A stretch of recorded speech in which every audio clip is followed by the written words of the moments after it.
So the state call the cell phone data analysis expert to come and prove a point that these people who are presented before the court, accused number 1 up to 5, they are linked to the Meyiwa case, right? Instead of that, it turns out that actually he was there to expose the inconsistency between among the state. The inconsistency comes from the fact that or was revealed when the data analysis had was asked question to say, okay, since you had you were analyzing the phones there, please show us or tell us, was there a call that was made from the Kumalo family, maybe towards the police or any emergency service? Guess what? The answer was no. So if the answer was no, the question is, how come? Because these people had the audacity to call Chico later on. So you want to tell me that all these people really, they did not have the strength, to call the people that are often relevant to help other people? You know what I'm saying? When Advocate Mshololo asked the question, who was helping Senzo, or Senzo was left there to die, you know what I'm saying? And people took that question for granted, and the judge didn't want her to phrase the question that way. But the way she phrased that question, like honestly speaking, it is now beginning to make a lot of sense. You know what I'm saying? That is what we are about to talk about in this video, provided that you are interested. If you are interested, then please stick around. As you stick around, I put it to you that you subscribe, you like the video, and you comment in the comment section below. I put it to you that you watch this video until the end. I put it to you that you watch the ads that pops in. It's the better way, or it's the best way you can support this YouTube channel financially. That's the best way you contribute into this YouTube channel. So please watch the ads, guys. I put it to you that you do that. Yeah, guys, I put it to you that you see this button that is like this. Click this thing. It helps. It tells the YouTube algorithm to say, please promote this video to many people, because people are liking it. That's how you show the YouTube algorithm that you like it. And also when you comment, please forgive me for not responding to your comments. Yo, guys, you are commenting and I like it, but it's because I'm doing a lot of research so that I can give you this and other things. Please forgive me for that, but I will respond to your comment. Please, please, please forgive me. Now let's go back to this one. I find it very strange. So a question is posed. Was it Advocate who? Colonel Lambaston, who was an analyst investigating officer at the SAPS school local case unit, was under the cross-examination by Advocate Sipho Ramasepele for accused number 1 and 2. Right. So look, Advocate Ramasepele asked this simple, fundamental, yes, yet basic question. You know what I'm saying? I mean, honestly speaking, human beings react in a certain way. I can go on to reveal from a medical perspective how you look. There's a communication. There's something called adrenaline in your body, ne? I mean, in your it's adrenaline, or what? I forgot the right word for it. It's small, ne? So that thing, ne, it's responsible to communicate with a lot of things in a lot of parts in your body, right? So when you are shocked, it is that thing that says run. You know what I'm saying? When you see something that it's scary, it is that thing that says, hey, run, hide. That thing, you know what I'm saying? It's common among people. It always tells us when we see danger, that thing tells us that there's danger, run. Now here, usually get people, when they see danger or something has happened, the first thing that they do, the normal people, they call the police and they call the ambulance. Those are normal human beings. But apparently the normal human beings, the Kumalo family, couldn't even call 10111 no ambulance. But we are told they were saving the life of Senzo. They were saving the life of Senzo. Today we need to believe them. This it really bothers me. So when in response, Stan said from the phone analysis, none of them called the police or the emergency number. He says, I did check all the numbers, I did check all the numbers of all the people, and I couldn't find any number or any police, nor even 10111 no emergency service was called. That alone, it's a topic on itself. I find it very strange. I find it quite strange that normal human being under these circumstances doesn't see the necessity necessity to call the people that are best equipped to handle situation like that. The number one situation is that you've got an intruder in the house, right? So that is a security threat, right? So you need to call the police because they are equipped to look. That's why they walk around with this big gun, the R4 and what, you know what I'm saying? They've got bulletproofs in their body, not the bulletproof bodies that we've been told. Bobo longer, they've got this audacity to push suspect because their bodies are bulletproof. Now I'm talking about the real people with real bulletproof who's bulletproof here at the return police. You know what I'm saying? Those are the people that we salute. Some of them that are doing their job, and those ones we salute. So you mean to tell me that you don't call those people who are equipped, best equipped, not even a security company that is best equipped? You know what I'm saying? They've got a firearm, they've got bulletproof, they know how to handle thieves. You fail to do all of that. That's a security threat. You move from the security threat. There's also a life that is now under threat, a person that is now already fighting his life. You conveniently forget to call an emergency service. You know what I'm saying? You conveniently forget. You know what I'm saying? Now here's my problem. There were 7 people in the house. Let's say that the 7 people include Senzo Meyiwa. So we're gonna make it worse. We're gonna make it a little bit we're gonna be that word will be lenient to them. So we minus Senzo Meyiwa, and then we also minus the freezing and unfreezing queen, which is Zandi Kumaro. So we are left with 5 people. All of these 5 people in the house, but let's include Zandi. All 6 people in the house, none of them thought that this security threat needs police. None of them thought that this life-threatening situation to Senzo Meyiwa, it needs the emergency service, ambulances and all of that. None of them conveniently forgot, because they themselves are lifesavers.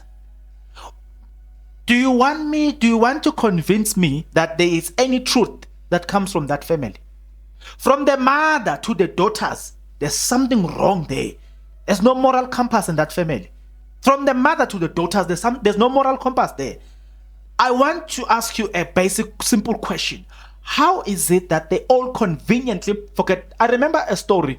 There's a guy that used to act on Skim Sam. His name is Nimrod. I was driving the other time late from Sentin. So I passed through Rosebank. And then I happened to come across I happened to drive just across on the street, not across, but that street near William Nicole. There was an accident that happened there.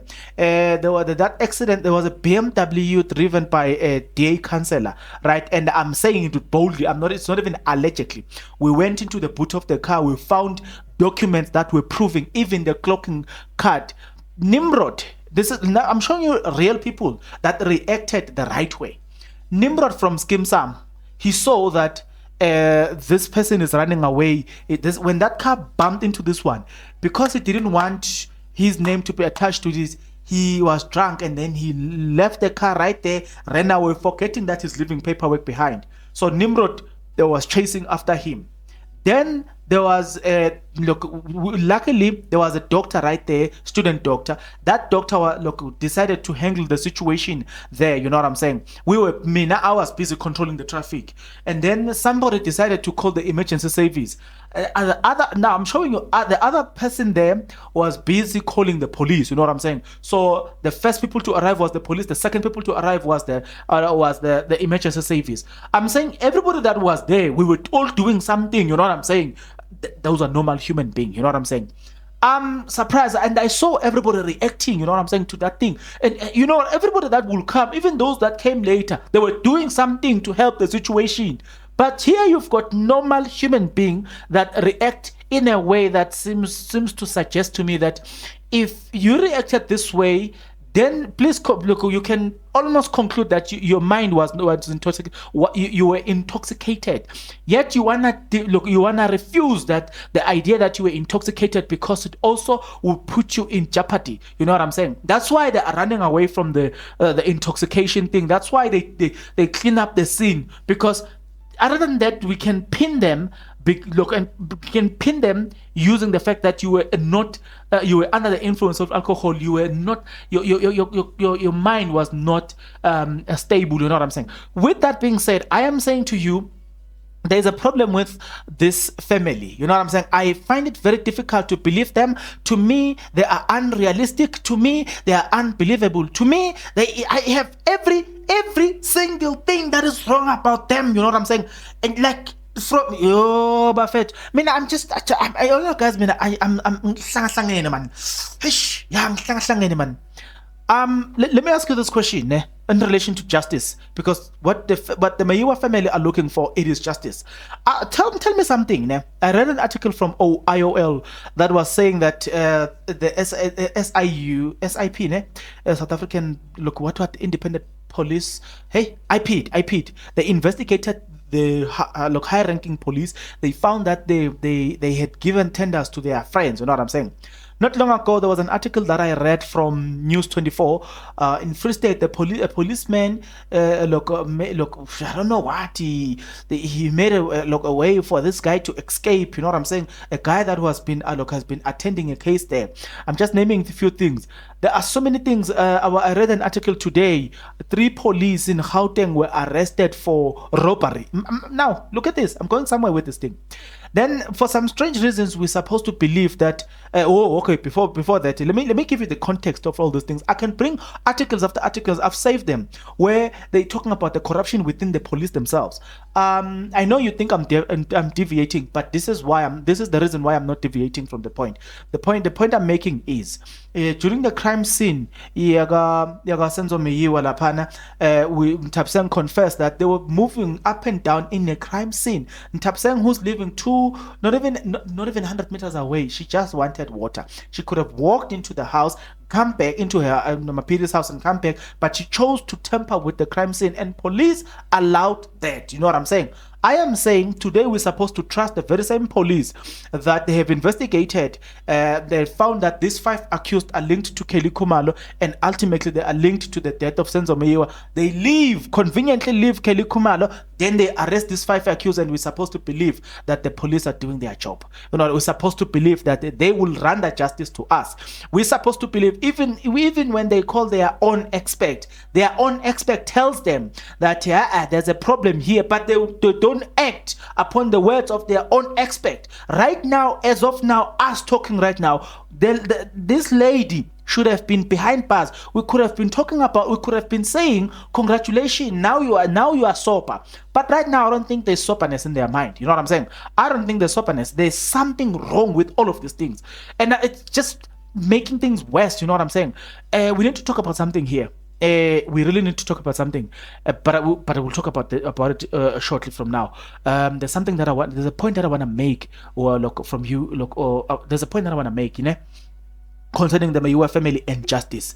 You really want to watch that video. But yeah, let's end this video here. Having said everything here, the point that I was making here is that we keep seeing arrows and signs that are pointing towards the same direction and saying there's a problem right there, but for some strange reasons nobody's acting.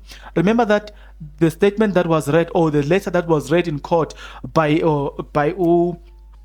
Advocate Mshololo, where they were confirming that they are waiting for this case and see the end of this case. Then they will exercise the docket number 2 now, the option of using docket number 2. So they are just waiting for the outcome. If the outcome favors them, maybe they see that, oh, we managed to hide the mastermind. We managed to outsmart these people to hide the mastermind. Then they will decide not to exercise the option of using docket number 2. I find that quite strange. If they were saying that if they were giving us the guarantee that, okay, we are finishing with docket number 1, definitely sure we are coming to docket number 2, but they are saying we will decide.